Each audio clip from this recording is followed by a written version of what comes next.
Bonjour à tous, heureux de se retrouver ce matin pour louer le Seigneur, mais de se retrouver aussi maintenant autour de sa parole que nous allons partager ensemble. Et j'aimerais ce matin parler de Jésus. C'est intéressant, Jésus. Amen. Donc toute la parole de Dieu nous parle de Jésus, du début à la fin. Mais j'aimerais particulièrement m'attacher ce matin à un texte qu'on trouve dans l'évangile de Jean au chapitre 15. Évangile de Jean au chapitre 15.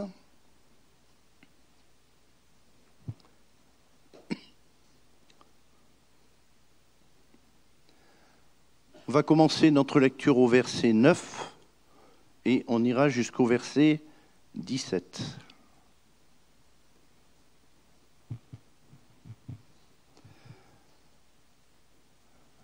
Jean 15, 9.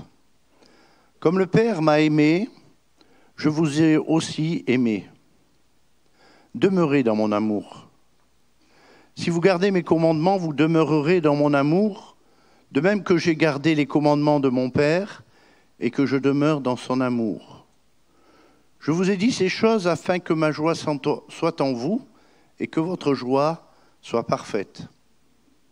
C'est ici que mon commandement: aimez-vous les uns les autres comme je vous ai aimé. Il n'y a pas de plus grand amour que de donner sa vie pour ses amis. Vous êtes mes amis si vous faites ce que je vous commande. Je ne vous appelle plus serviteur parce que le serviteur ne sait pas ce que fait son maître, mais je vous ai appelé ami parce que je vous ai fait connaître tout ce que j'ai appris de mon Père. Ce n'est pas vous qui m'avez choisi, mais moi je vous ai choisi et je vous ai établi afin que vous alliez et que vous portiez du fruit, et que votre fruit demeure, afin que ce que vous demanderez au Père en mon nom, il vous le donne. Ce que je vous commande, c'est de vous aimer les uns les autres. Amen. Être disciple de Jésus ne consiste pas à venir simplement chercher auprès de lui un remède, un secours, lorsque nous sommes dans le besoin. Être disciple de Jésus-Christ, ce n'est pas simplement bénéficier de prestations, de services ou d'avantages à notre façon et à notre guise. Que nous dit l'Évangile de cela? Être disciple de Jésus-Christ, c'est être dans une relation vivante et permanente avec Jésus-Christ, notre Sauveur. Que nous dit l'Évangile et quelle relation Jésus désire-t-il avoir avec nous? L'entretien que nous venons de lire se situe à la fin du ministère terrestre de Jésus. C'est la Pâque, Judas est sorti, la machination est en marche, et bientôt ce sera la mort de Jésus-Christ sur la croix du Calvaire. Et Jésus s'adresse ici spécifiquement à ses disciples. Spécifiquement à ses disciples. Il est toujours important dans la parole de Dieu de savoir à qui s'adresse, premièrement, la parole qui est lue. Est-ce que cette parole nous concerne ou est-ce qu'elle ne nous concerne pas? Est-ce qu'elle concerne simplement une catégorie de personnes ou est-ce qu'elle concerne tout le monde? Ici, Jésus s'adresse à ses disciples. Peut-être y a-t-il au milieu de nous des gens qui ne sont pas encore disciples de Jésus-Christ, qui n'ont pas encore fait le choix, qui ne sont pas encore passés par la nouvelle naissance avec Jésus-Christ. Alors je vous engage à faire ce pas, afin que ce que nous allons dire ce matin puisse devenir une réalité et une possibilité pour vous. En dehors de cette vie de disciple et de la nouvelle naissance, ce que nous allons dire ce matin, eh bien, ne va pas pouvoir s'appliquer, ne va pas pouvoir se mettre en place dans votre vie. Parce qu'il faut d'abord être un disciple de Jésus-Christ, avant de pouvoir rentrer pleinement dans ce que le Seigneur a préparé à notre égard. J'aimerais m'arrêter ce matin sur ce que Jésus va dire de cette nouvelle relation qu'il désire avec ses disciples. Il voulait leur faire prendre conscience d'une nouvelle relation et il va alors parler des caractéristiques et des privilèges de cette nouvelle relation. Une nouvelle relation où il va dire « Je vous ai appelé amis ». Je vous ai appelé amis. Examinons avec attention ce que nous dit la parole de Dieu, parce que parfois nous disons oui, Jésus c'est mon ami. Oui, mais parfois j'ai l'impression que la façon dont nous le disons n'est pas tout à fait la façon dont Jésus le dit, et dont l'Évangile le dit, et dont l'Évangile a prévu que nous le disions. D'abord, cette nouvelle relation, c'est d'abord le choix de Dieu. Ce n'est pas notre choix d'abord. C'est Jésus qui pose le fondement de cette nouvelle relation. C'est le choix de Christ et non pas des disciples. C'est un choix que Christ a fait à la libre initiative de son amour, car lui seul est capable de faire demeurer ce lien. Si nous avions décidé par nous-mêmes d'être amis de Jésus, alors aurions-nous été capables de pouvoir maintenir cela. Et notre bénédiction est entrée dans ce choix de Dieu, dans ce choix souverain que Jésus-Christ a fait. La bénédiction de Dieu, elle est lorsque nous acceptons de comprendre que ce n'est pas notre choix qui produit la bénédiction, mais que c'est le choix de Dieu, lorsque nous l'acceptons, qui produit les bénédictions et les bienfaits dans notre vie. Même si parfois, il peut y avoir un certain conflit qui doit nous emmener à un certain renoncement entre nos choix et le choix de Dieu. On en parlera. Jésus les encourage dans un changement de situation. Ou plus exactement, il leur montre que maintenant, il y a un changement de situation. Il va leur dire, je ne vous appelle plus serviteur, esclave. La relation de ses disciples jusqu'alors venait de leur compréhension qu'ils avaient de leur héritage en tant que juifs héritiers de l'ancienne alliance, dans laquelle Dieu avait mis en place une certaine relation. Dieu avait mis en place sa loi, afin qu'il y ait dans ce peuple un peuple qui le serve, un peuple de serviteurs. Et ils étaient entrés dans cette compréhension qui est la compréhension un petit peu de tout le monde religieux, de tous les religieux, c'est-à-dire on va servir la divinité, on va servir Dieu. Et on va servir, celui qui sert Dieu va le faire par une sorte d'obligation religieuse, en espérant quelques bénéfices, par vénération et par crainte. Mais c'est une relation qui reste dans une certaine distance. Et souvent, Dieu avait d'ailleurs reproché à son peuple d'être dans cette distance, d'être dans l'observation extérieure des actes de piété que Dieu leur demandait. Alors ils venaient accomplir les rites, ils venaient offrir les animaux. Et si vous lisez l'Ancien Testament, le Lévitique, etc., vous allez voir que c'était assez complexe, mais que quand même, ils faisaient cela dans une certaine crainte de Dieu, un certain honneur de Dieu. Parfois, ils essayaient un petit peu de faire le tour, ils essayaient de contourner, essayaient de dire, oui, d'accord, il y a du bénéfice à servir Dieu, mais bon, si on sert à Astarté à côté, est-ce que ça ne va pas aussi nous ramener un autre bénéfice de plus? Alors, ils avaient fait un petit peu quelques bricolages de temps en temps, que Dieu leur reproche d'ailleurs, de ne pas avoir un cœur droit, honnête, et de ne pas suivre ses voies comme ils auraient dû le suivre. Mais Dieu désirait déjà qu'ils comprennent que derrière le commandement, il y avait déjà le Dieu d'amour qui était là. Mais ils en étaient restés là. Et Jésus va dire à ses disciples, je ne vous appelle plus serviteurs. Je ne veux plus que vous restiez dans cette relation-là avec moi. Serviteur, cela nous parle aussi à l'égard de ses disciples, de la condition du disciple, qui par dévouement se soumet aux volontés du maître, aux désirs du maître, sans comprendre. Mais au cours de ces années passées avec Jésus, les disciples avaient petit à petit appris à le connaître davantage. Dans Marc 4, 41, lorsqu'il commence à marcher avec Jésus, à s'attacher à Jésus, un jour Jésus se lève au milieu de la tempête dans la barque et il apaise, il ordonne au vent et à la mer de se calmer, le vent et la mer se calment. Et les disciples vont dire, quel est celui-ci à qui obéissent même le vent et la mer? Ils sont au tout début de la compréhension de qui est Jésus et de leur relation avec Jésus. Et ils sont encore dans l'interrogation, ils sont encore dans dubitatif par rapport à la personne de Jésus. Et puis petit à petit, ils vont marcher avec lui, ils vont surtout écouter, ils vont surtout voir de leurs yeux la parole de Dieu faite chair, parler de Dieu, non seulement en parole, mais aussi en acte, mais aussi dans sa façon d'être, parce que Jésus-Christ est la parole de Dieu au sens complet du terme. Il est la parole de Dieu parce qu'il dit la parole de Dieu, parce qu'il dit la révélation de Dieu, parce qu'il explique le plan de Dieu.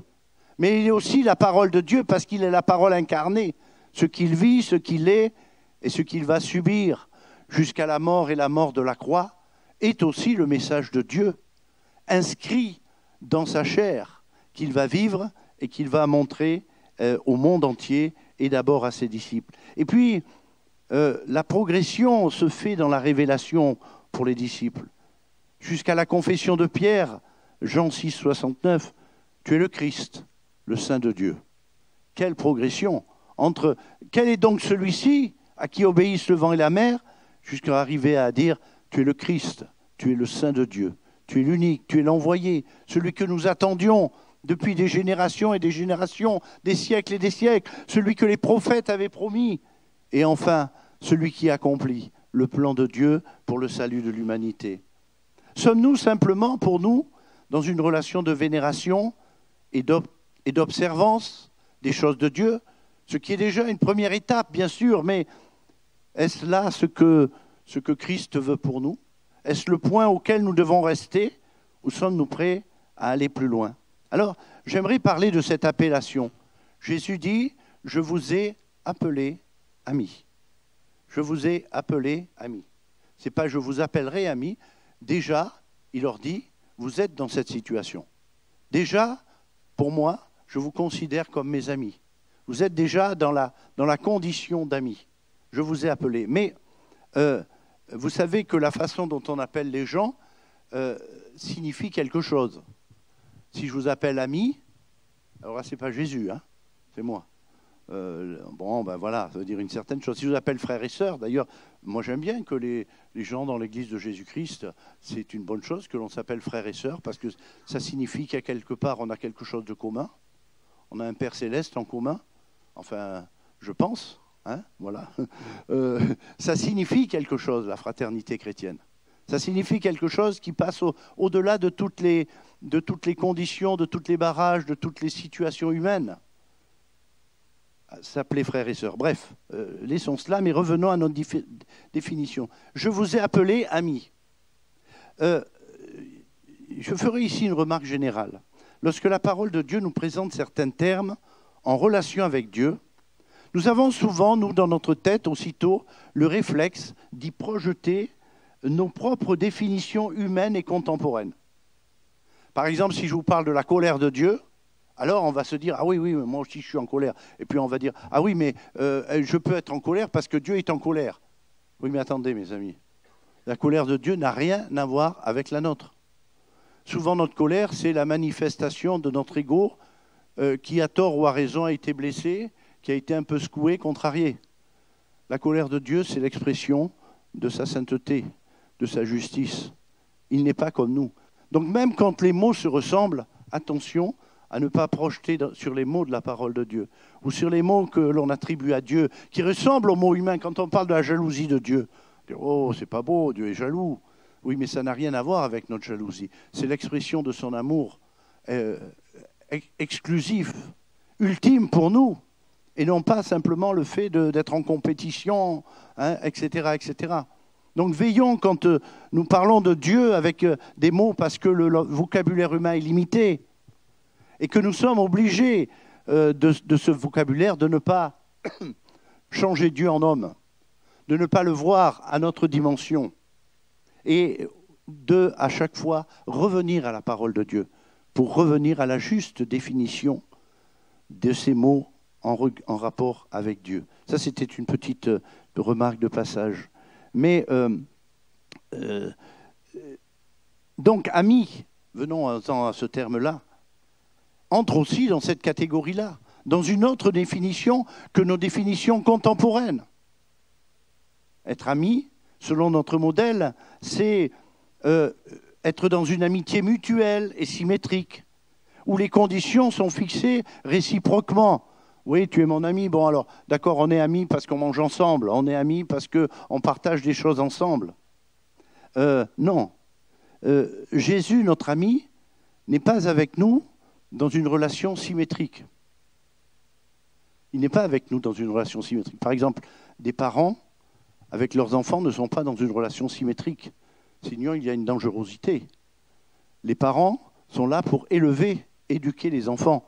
et non pas les enfants pour éduquer les parents. Enfin, bon, voilà, bref. Mais des fois, on ne sait pas trop. Bon, bref, ça arrive aussi. Hein, mais enfin, bon, ça, c'est des fois, bon, des glissements. Hein, des glissements. Mais non, pourquoi? Parce que si on veut qu'un enfant soit éduqué, élevé, il faut quelqu'un qui, en face de lui, n'est pas son égal, mais quelqu'un qui va pouvoir le porter plus loin et plus haut. Et Dieu n'est pas notre égal. Donc, on n'est pas dans le principe d'une amitié là, et on va venir sur justement certaines conditions et caractéristiques de cette amitié de Dieu, de cette amitié de Jésus plus particulièrement. Jésus, notre ami, n'est pas une relation symétrique, car la relation est d'abord basée sur la relation que Jésus a avec son Père. Jésus a une relation avec son Père, et il va dire, moi j'obéis à mon Père. Même si l'obéissance dans la Trinité est quelque chose que nous avons peut-être du mal, nous, de notre côté, à cerner complètement, parce que c'est beaucoup plus complexe que cela. Mais aussi, la relation dont Jésus parle, c'est une relation qui va être aussi établie, fixée par sa mort et sur le don de sa vie. Sur le don de sa vie, les disciples n'ont pas donné leur vie pour Jésus. Mais Jésus a donné sa vie pour eux. Même si après ils vont donner sa vie pour la cause de l'Évangile. Même s'ils vont donner, leur vie, pas sa vie, hein, mais leur vie plus tard pour la cause de l'Évangile. Mais d'abord, c'est la mort de Jésus-Christ. D'ailleurs, il va dire ici, un petit peu le rappeler, l'ami, il donne sa vie pour ses amis. Et là, on a un rappel un peu de ce qui va se passer dans quelques temps, après cet entretien avec ses disciples, comment Jésus prépare déjà la mort. Eux, ils n'ont pas tout de suite compris d'ailleurs, ils comprendront un petit peu plus tard. Lui seul, Jésus, notre ami, fixe le mode, les conditions et les effets. Nous sommes les amis de Jésus, mais il reste le Seigneur. Il n'est pas notre pareil. Il n'est pas un copain avec lequel on s'arrange. Voyez-vous, l'expression moderne, oh, c'est mon pote, voilà, etc., ne convient pas dans la relation dont Jésus parle ici. Il n'est pas notre pareil. S'il nous appelle amis, lui, il reste le Seigneur. Et il faut qu'il en soit ainsi. Sinon, nous allons dans quelque chose qui finalement ne trouve pas son fondement dans la parole de Dieu, mais qui présente une certaine dangerosité pour nous. La dangerosité d'avoir un christianisme appauvri. Parce que d'avoir une relation avec Dieu appauvrie, d'avoir finalement des difficultés de progrès dans la vie chrétienne, des difficultés de tous ordres dans notre relation avec Dieu qui rejailliront sur notre vie. Et parfois, n'est-ce pas là aussi la difficulté, on y reviendra, de certains qui par, j'allais dire, une mécompréhension de la juste relation avec Jésus-Christ, eh bien, ne peuvent pas grandir, parce que finalement, eh bien, ils n'acceptent pas. Vous savez, si des enfants considèrent leurs parents simplement comme leurs potes et leurs amis, eh bien, ils vont recevoir le conseil et l'éducation de leurs parents simplement comme un conseil, comme un avis, et non pas comme quelque chose d'utile, comme quelque chose de formateur. Si des étudiants considèrent leur professeur comme un étudiant comme eux, ils vont dire, bon, ben, c'est bien, c'est ton opinion, moi j'ai la mienne, et on garde chacun la sienne, et puis on rentre à la maison. Hein, vous voyez, c'est un petit peu ça le monde dans lequel on vit. C'est un monde aujourd'hui où beaucoup, eh bien oui, on est dans une relation d'égal à égal. Oui, mais cette égalité-là, à ce moment-là, elle n'est pas constructive. Cette égalité-là, c'est une égalité qui fait que, eh bien, il ne peut pas y avoir de progrès. Il faut quelqu'un de plus grand pour pouvoir nous tirer plus haut. Et quelqu'un qui a une connaissance plus grande que nous. Et Christ est cet ami qui a cette connaissance et qui est ce Seigneur dans le ciel, qui nous élève. Lorsque j'aurai été élevé, j'attirerai les hommes à moi. Mais c'est parce que Christ est élevé, amen, et qu'il n'est pas resté dans le tombeau, qu'il peut nous élever aujourd'hui, alléluia. Nous ferions, nous, il est vrai, si nous parlons simplement d'amis dans notre compréhension contemporaine,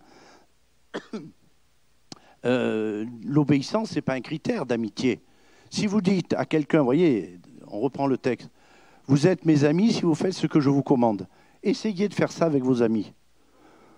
Vous allez voir si vous allez les garder longtemps. Oui, mais tu es mon ami, tu dois faire ce que je te commande. Là, on commence à rentrer dans une relation un peu toxique, hein, je vais dire, voilà, un peu toxique. Bon, il y en a qui essayent, hein. Des fois, ça marche un peu, hein, voilà. Mais non, ce n'est pas la base de l'amitié humaine. Ce n'est pas la base de la relation humaine. Mais par contre, et on va y revenir dessus, c'est la base de notre relation avec Jésus-Christ. C'est un des éléments incontournables. C'est un des éléments essentiels. Nous ne pouvons pas dire à nos amis, tu es mon ami si tu fais ce que je te commande. Alors j'aimerais parler justement de deux particularités que nous voyons dans ce texte à propos de l'amitié dont Jésus parle. Je vous ai appelé amis. Je reviens sur ce dont on vient de parler, l'obéissance. Vous êtes mes amis si vous faites ce que je vous commande. Partout dans le texte que nous avons lu, d'ailleurs, vous remarquerez qu'il y a deux mots qui se côtoient sans cesse. C'est le mot amour et le mot commandement. Sans arrêt, ils sont ensemble. Alors nous, on n'aime pas trop. Il y a des gens qui disent « Ah ben oui, mais si c'est un commandement, c'est pas dans l'amour. » Hein, vous voyez mais Jean, qui est pourtant le disciple, qu'on dit être le disciple de l'amour, puisqu'il y a beaucoup question de l'amour dans cela, eh bien, quand même, conduit par le Saint-Esprit, inspiré de Dieu, eh bien, met ces deux termes sans arrêt, l'un avec l'autre, comme en symbiose. L'amour de Dieu nous fait garder le commandement, et le commandement nous fait demeurer dans l'amour. Les deux vont ensemble. Les deux vont ensemble. L'obéissance est la marque du disciple qui comprend le cœur du maître et qui trouve là, dans cette obéissance, non pas une contrainte servile, mais qui trouve dans cette obéissance un privilège. C'est un privilège que d'obéir au commandement de ce Seigneur et de ce Sauveur qui nous a tant aimés. Amen. D'obéir à ses commandements, parce qu'il nous a aimés. Notre privilège, c'est d'obéir au commandement de Christ, car c'est dans l'obéissance que se rencontrent les promesses et les bénédictions de Dieu. Eh oui. Certains disent, oui, mais moi je veux la bénédiction de Dieu, mais je veux que ça soit comme ça, comme ça, comme ça. Alors là, oui, ça, voilà, vous savez, il y en a parfois qui prennent Dieu pour l'épicier. C'est-à-dire, bonjour, je veux ça, je veux tel produit, il faut que ça soit livré à telle heure, à tel endroit, et de telle façon. Il faut quand même que ce soit de qualité et que ça soit bio. Enfin, ça, c'est aujourd'hui. Bon, bref. Oui, il y en a qui prennent Dieu un peu pour l'épicier. Alors, je ne dis pas que Dieu ne pourvoit pas à nos besoins. Mais si c'est là notre seule relation à nos conditions, alors nous n'avons pas compris. Nous n'avons pas compris qu'il nous a appelés amis et que nous ne sommes pas ses clients. Jésus n'a pas de clientèle et il a des amis et il a des disciples qui le suivent et qui marchent avec lui. Ne restons pas dans cette relation de consommateur, sinon nous serons toujours insatisfaits. D'ailleurs, les consommateurs, le propre, c'est qu'ils sont toujours insatisfaits. Enfin, je ne sais pas s'il y en a qui travaillent dans le commerce, mais vous verrez, ou ceux qui travailleront dans le commerce, peut-être qu'ils sont en train de faire des écoles de commerce, ils vont dire ah, formidable, je vais avoir des clients, ils seront tous gentils et tout. Oui, bon, attendez, vous allez voir. Hein. Parce que le consommateur, il en veut toujours plus, pour toujours moins cher. Hein. Mais toujours plus de qualité aussi. Alors, il y a toute une négociation, plus de qualité, moins de quantité, enfin bon, bref.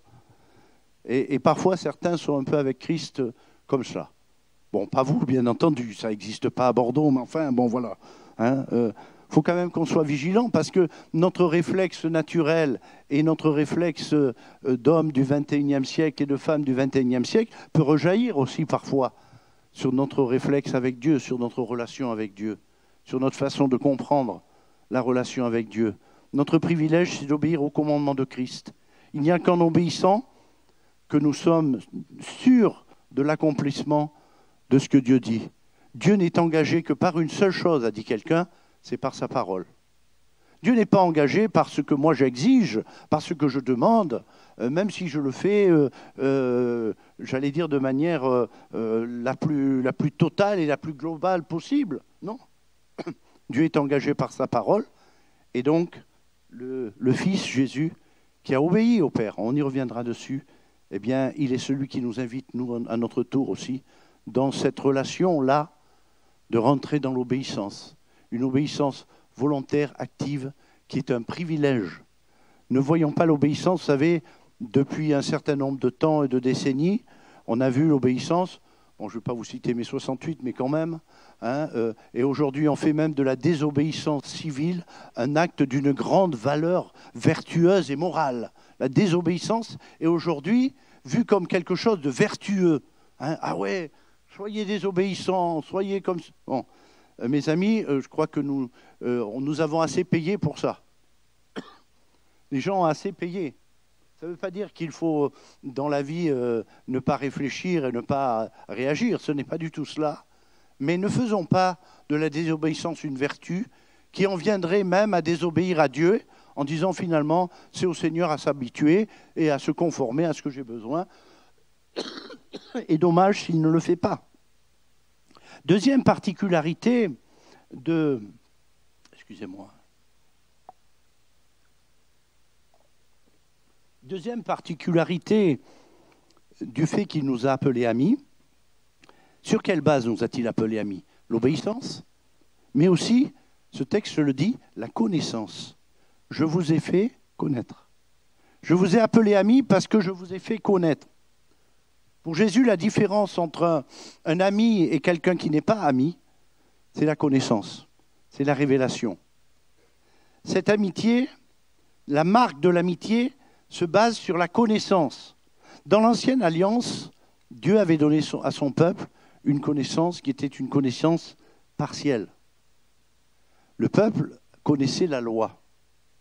Dieu avait donné à son peuple la loi, et nous savons que la loi n'était qu'une étape.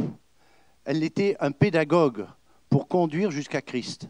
C'est-à-dire la première étape, c'était d'abord de s'apercevoir que l'homme ne peut pas, par lui-même, accomplir la volonté de Dieu. Que l'homme ne peut pas accomplir de manière suffisante et satisfaisante des actes qui puissent lui permettre la faveur de Dieu. Et donc que l'homme sans Dieu est en déficit. Que l'homme sans Dieu reste pécheur. Et la loi, au contraire, qu'est-ce qu'elle a fait? Elle n'a fait que faire abonder le péché, c'est-à-dire le faire apparaître davantage. Comme le code de la route vous fait apparaître davantage toutes les fautes que vous faites de conduite. S'il n'y avait pas de code de la route, il n'y aurait pas de faute de conduite. Bon, les policiers ne pourraient pas dresser de procès-verbaux, ça serait quand même dommage. Mais surtout, mais quand même, il y aurait quand même beaucoup de morts à la fin. Déjà qu'avec le code de la route, il y a quand même quelques morts. Mais s'il n'y en avait pas, eh bien c'est un petit peu, toute proportion gardée, ce que la loi a fait, elle a mis en évidence pour protéger l'homme, pour lui dire ce qui est bien, ce qui est mal, pour lui permettre de distinguer les choses. Mais malheureusement, la nature humaine a été incapable d'accomplir cela. Et c'est pour ça que Christ est venu pour amener l'achèvement de toute chose, pour amener l'accomplissement de toute chose. Et Jésus, à ses disciples, il va les mettre au bénéfice de sa révélation. Ce qu'il a appris du Père, Christ l'a transmis à ses disciples. Et il désire nous le transmettre encore aujourd'hui. La transmission de la révélation. C'est ça la base de l'amitié.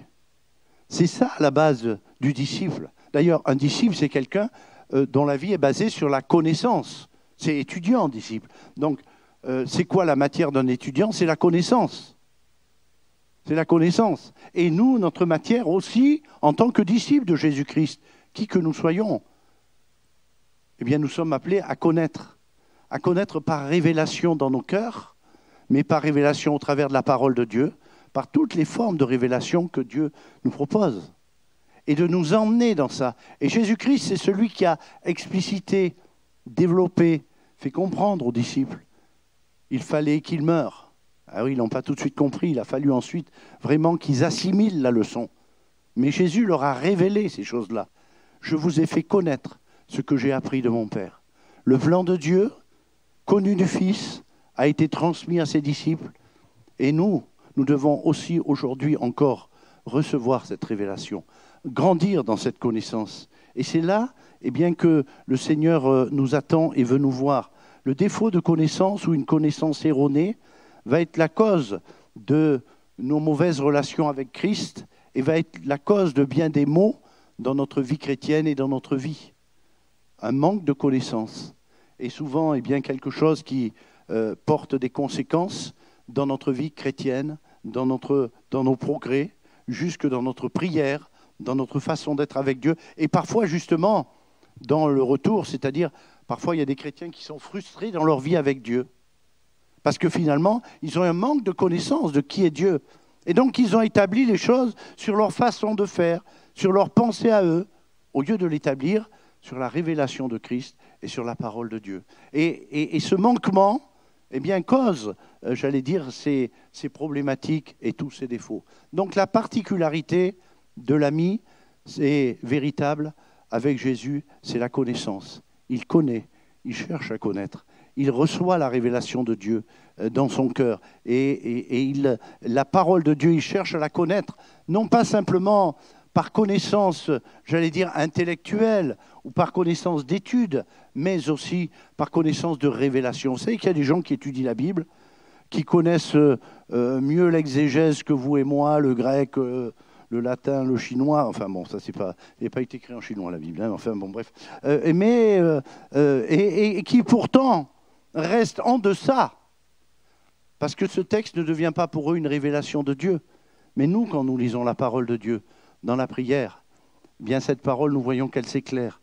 Et tout d'un coup, les choses se connectent entre notre vie et cette parole, entre ce qui a été dit ailleurs et cette parole. Et ça, c'est l'effet du Saint-Esprit, l'illumination du Saint-Esprit, quand nous lisons la parole de Dieu, qui éclaire nos cœurs et qui fait qu'elle devient à ce moment-là la parole révélée de Dieu pour nous, aujourd'hui. Amen. Et où là, nous la recevons.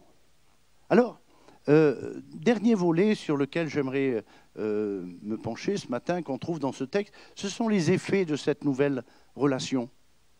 Première chose, verset 11, « Afin que ma joie demeure en vous ». L'attitude de Christ pour garder les commandements du Père a produit dans la vie du Fils la joie. Il est parlé de la joie de Jésus, il est parlé même de la joie qui lui est réservée dans l'Épître aux Hébreux. Finalement, Jésus va dire « Afin que ma joie soit en vous et que votre joie soit parfaite. » Ma joie en vous. Ça veut dire que Jésus a de la joie. Ça veut dire que Jésus est quelqu'un de joyeux. Alors, là encore, attention, hein, ne confondons pas la joie et parfois les ersatz de joie. Les gens, ils sont joyeux parce qu'ils ont bu trop de whisky, vous voyez. Donc, enfin bon, faut être assez... Il y a des gens, ils sont joyeux un moment, tant qu'il y a la musique et les spotlights, non, les sunlights. Bon, bref. Et puis après, la joie disparaît. Tant qu'il y a les amis autour de la table et la discussion, ça va. Tant qu'il y a la famille, il y a la joie. Et puis après, ça disparaît. Attendez, là, on est en train de parler de la joie qui est cette joie de Dieu, cette joie fruit de l'esprit, qui ne s'oppose pas à l'autre. Il y a des choses qui se ressemblent, mais quand même, il y a des choses qui sont d'une grande différence. Parce que la joie de Jésus-Christ, elle demeure. Hein, que ma joie soit en vous, hein, demeurez, et je vous ai dit ces choses afin que ma joie soit en vous et que votre joie soit parfaite. C'est-à-dire une joie qui demeure, une joie qui persiste malgré les contrariétés, les difficultés. Bref, les effets de cette nouvelle relation avec Jésus, c'est de vivre une vie de joie et un service de joie, pourvu que j'accomplisse ma course avec joie. Disait Paul, me semble, pourvu que j'accomplisse ma course avec joie. La joie est un des éléments qui fait partie de la vie chrétienne, qui est un élément marqueur d'une saine relation à Dieu et d'être dans son amitié. Deuxième chose, deuxième effet de cette relation nouvelle, c'est de porter du fruit. Je vous ai choisi et je vous ai établi afin que vous portiez du fruit. Le fruit, c'est des fruits dans notre vie, dans notre marche avec Christ, des progrès, des victoires. Vous savez, des fois, voilà, on entend parfois des dons spirituels qui parlent de remporter des victoires dans tel ou tel domaine, de prendre le dessus sur telle situation. Eh bien, Si nous sommes dans cette nouvelle relation avec Christ, alors des fruits seront portés dans un grand nombre de domaines de notre vie et de notre marche chrétienne. Mais les fruits aussi dans le domaine de « je vous ai établi », c'est-à-dire que Jésus parle ici de la mission qu'il leur confie, de leur tâche d'aller auprès de ce monde, d'être des témoins. Vous porterez du fruit. Et notre fruit, c'est aussi cela. C'est ce fruit qui va demeurer et qui va aller se manifester auprès du monde. Le fruit, d'ailleurs, à ceci, tous connaîtront que vous êtes mes disciples, si vous avez de l'amour les uns pour les autres. Donc il y a un témoignage. Et Jésus, un des effets de notre relation avec Jésus, c'est que nous portions du fruit. Et dont, comme fruit aussi, verset 16, tout ce que vous demanderez au Père en mon nom, il vous le donnera. Ça nous intéresse, n'est-ce pas, hein? N'est-ce pas? Non, afin que ce que vous demanderez au Père en mon nom, il vous le donne. Ça aussi, c'est un fruit d'une juste relation avec le Seigneur. Parce que quand nous sommes dans une relation d'obéissance, quand nous sommes dans une relation de connaissance avec Jésus, on ne va pas faire n'importe quoi dans nos demandes. On ne va pas demander de n'importe quelle manière, de manière insensée. On ne va pas demander pour satisfaire, comme le dit Jacques, eh bien, les désirs de nos passions. On ne va pas demander dans ce sens-là. Notre façon de demander sera aussi totalement différente. Troisième chose, des effets de cette relation nouvelle, ce sont de nouvelles relations fraternelles. Voyez au verset 12 et au verset 17 qui se répondent, comme pour encadrer le texte, « Aimez-vous les uns les autres », verset 12, « comme je vous ai aimé ». Comme je vous ai aimé. Alors, je vais le reprendre comme ça, on va être bien sûr. Hein. Aimez-vous les uns les autres comme je vous ai aimé. Et il va parler du fait que lui, Jésus, demeure dans l'amour du Père. En fait, qu'est-ce qui se passe? Le Fils aime le Père et le Père aime le Fils. Et le Fils, à cause de l'amour qui le lie au Père, le Fils aime les disciples. Et les disciples sont amenés aussi à aimer le Fils. Mais ça ne s'arrête pas là. Et donc les disciples sont amenés à s'aimer aussi les uns les autres. C'est la conséquence, c'est une chaîne. Si le Père n'aimait pas le Fils et le Fils n'aimait pas le Père, alors les disciples ne pourraient pas s'aimer. Mais les disciples peuvent s'aimer parce que le Fils les aime. Et parce qu'il leur a fait connaître l'amour du Père. Et parce qu'il leur a fait connaître l'amour qu'il y a entre le Père et le Fils. Cet amour inconditionnel, cet amour qui dure, cet amour qui est d'origine divine. Mais lui, il va donc aimer les disciples et les disciples vont s'aimer. Donc aimez-vous les uns les autres, ça c'est le fruit, la progression dans l'amour fraternel. Aimez-vous les uns les autres. Donc, et au verset 17, il le rappellera encore. Hein, ce que je vous commande, c'est de vous aimer les uns les autres. Alors là encore, vous voyez, on a ce mot commande, mais là il prend une autre dimension, puisque ce commandement, c'est le commandement de l'amour. C'est le commandement de celui qui aime, qui commande à quelqu'un qui vit dans la sphère d'amour de Dieu, de mettre en œuvre ce commandement, d'appliquer, d'obéir à ce commandement. Alors en conclusion, je dirais, quelle grâce excellente Jésus nous fait en nous appelant amis. Il a tout prévu, il a tout pourvu. Nous n'aurions pas tout prévu correctement, nous n'aurions pas pourvu correctement, et il y aurait eu bien des failles. Mais en Jésus, il n'y a pas de faille. Son amour est infaillible. Son amour est parfait et complet. Seulement, cet amour n'est pas un amour bon marché. C'est un amour dans lequel il nous demande de demeurer, afin de ne pas galvauder son plan. Le plan de Dieu passe par la mort. Oh, ça c'est compliqué. Comment, alors qu'on est en train de parler d'amour, tout d'un coup, il est question de la mort? Oui, parce qu'il faut que par amour, le Fils meure pour nous, afin que nous puissions être maintenant dans le véritable bénéfice de son amour. L'expression de l'amour de Dieu se manifeste comme ça. Dieu prouve son amour en ce que lorsque nous étions encore des pécheurs, Christ est mort pour nous. Alors il y a des gens qui ne le comprennent pas, même des gens religieux qui disent « mais c'est pas possible, c'est la théologie de la boucherie, vous voyez ». Non, c'est la théologie de l'amour de Dieu pour les hommes qui va jusqu'au don de son Fils. Comme exemple, comme base, comme support. Et demeurer dans son amour, eh bien, nous permettra de ne pas gâcher notre nouvelle relation. et nous permettra de grandir dans la connaissance et de grandir dans l'obéissance. Alors, la joie du Seigneur sera notre part. Alors nous porterons des fruits et alors nous grandirons dans l'amour fraternel. Que le Seigneur soit béni.